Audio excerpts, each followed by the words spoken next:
দেখেন, নাসিরউদ্দিন পাটোয়ারিকে নিয়ে কথা বলতেও আমার লজ্জা লাগে, আমি বিব্রত হই। তারপরেও সে যেভাবে উল্টা পাল্টা বলছে বিএনপিকে নিয়ে, বিএনপির মাননীয় চেয়ারম্যান বাংলাদেশের প্রধানমন্ত্রী জনাব তারেক রহমানকে নিয়ে, তার সহধর্মিণী তার কন্যাকে নিয়ে যেভাবে মন্তব্য করছে, তার প্রতিক্রিয়ায় আমাদের কথা বলা লাগছে। নাসিরউদ্দিন পাটোয়ারি একটা পলিটিক্যাল টাউট।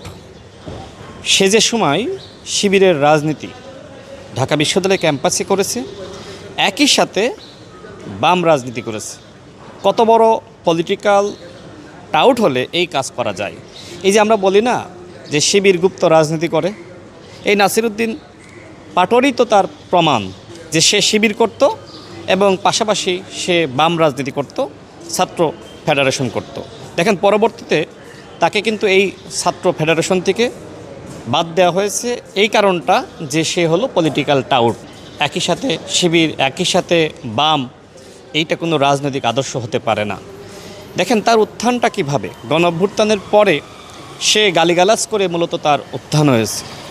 মাননীয় স্বরাষ্ট্রমন্ত্রী, বিএনপির স্থায়ী কমিটির সদস্য মির্জা আব্বাস সাহেব এবং মাননীয় প্রধানমন্ত্রী, এই তিনজন ব্যক্তিকে এই পলিটিক্যাল টাউট টার্গেট করেছে। এবং তার বক্তব্যগুলো দেখবেন যে একজন গাঁজা সেবনকারী যেভাবে, মানে চোখ মুখের তার যে ভাবভঙ্গি যেরকম হয় ঠিক একই রকম। মানে সাংবাদিকরা যে সময় তাকে প্রশ্ন করে একটা মানে ফেল করে হাসি দেয়, এরপরে উল্টা পাল্টা বলতে থাকে। একজন মানুষ গাঁজা সেবন না করলে এই ভাষা এইভাবে কথা বলতে পারে না। এই জন্যে আমি গতকাল বলেছি যে গাঁজা সেবন না করলে নাসিরউদ্দিন পাটোয়ারি হওয়া যায় না। এখন আমি জানি না বাংলাদেশের গণমাধ্যমগুলো কেন তার এই গালিগালাজগুলোকে এত বেশি গুরুত্ব দিচ্ছে। মানে এখন তো আসলে এক ধরনের সামাজিক যোগাযোগ মাধ্যমের ট্রেন্ড এসেছে, যত উল্টাপাল্টা কথাবার্তা বলা যাবে, যত গালিগালাজ করা যাবে, তত বেশি নেট দুনিয়ায় ভাইরাল হওয়া যাবে। এখন নাসিরউদ্দিন পাটোয়ারির এই ভাইরাল রোগ হয়েছে। সে এর আগে জামাতকে নিয়ে উল্টাপাল্টা বলেছে। আমি গতকালই স্পষ্ট করেছি, সে কখনো জামাতকে বলেছে যে জামাত ভারতের এক্সটেনশন, সংস্কারের নামে ভণ্ডামি করছে, মুনাফেকের দল, ধর্মের নামে চেতনার ব্যবসা করছে। জামাতের মুখে এক, অন্তরে আরেক।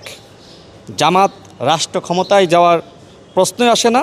তাদের রাজনৈতিক দর্শন ও অতীত আচরণ বাংলাদেশের স্বাধীনতা, মানচিত্র ও জাতীয় চেতনার পরিপন্থী। জামাত সম্পর্কে এই সকল উল্টা পাল্টা কথাবার্তা বলেই মূলত সে আলোচনায় আসে। এখন জামাতের সাথে মিতালি করে সে বিএনপিকে নিয়ে উল্টা পাল্টা বলছে। এই জন্যই বলছি যে এইটা হলো একটা পলিটিক্যাল টাউট।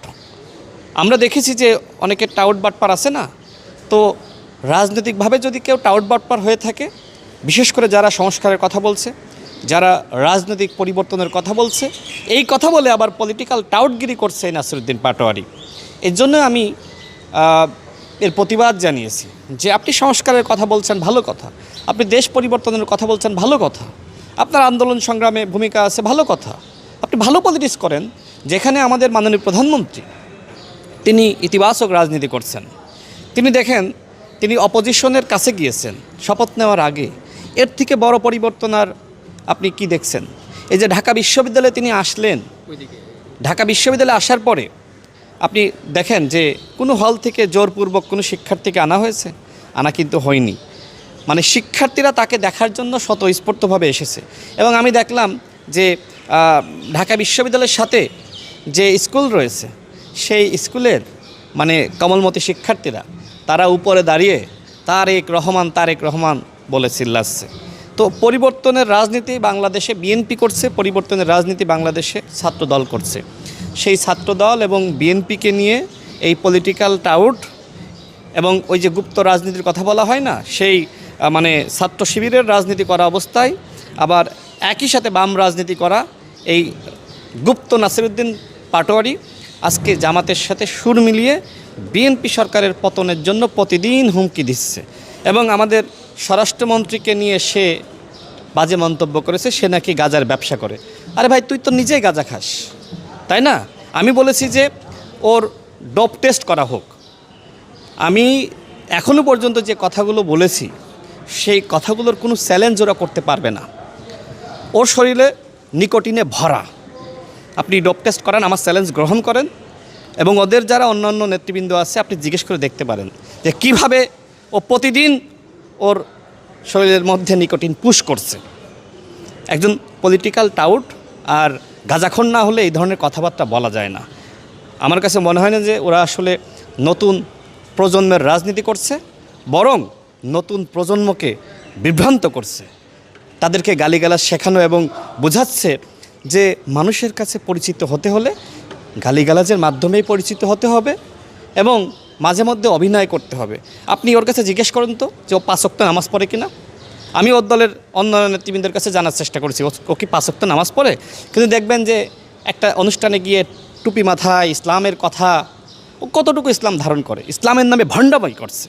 জামাত ইসলাম যেমনিভাবে ইসলামের নাম নিয়ে জনগণের সাথে ধোঁকাবাজি প্রতারণা করছে, ও এই মুহূর্তে জামাতের মুখপাত্র হয়ে ইসলামের নাম নিয়ে ভণ্ডামি এবং প্রতারণা করছে। এই যে আপনার রমজানের সময় একদিন এক একটা মসজিদে সে তারাবির জন্য গেল এবং ফেসবুকে পোস্ট করলো, তাই না? জিজ্ঞেস করবেন তো রমজানের সময় 5 ওয়াক্ত নামাজ পড়েছে কিনা, ওর কাছে জিজ্ঞেস করবেন আপনি সাংবাদিক হিসেবে। এই পলিটিক্যাল টাউটগিরি, ধর্মের নামে প্রতারণা, এগুলোই নাসিরউদ্দিন পাটোয়ারি করছে।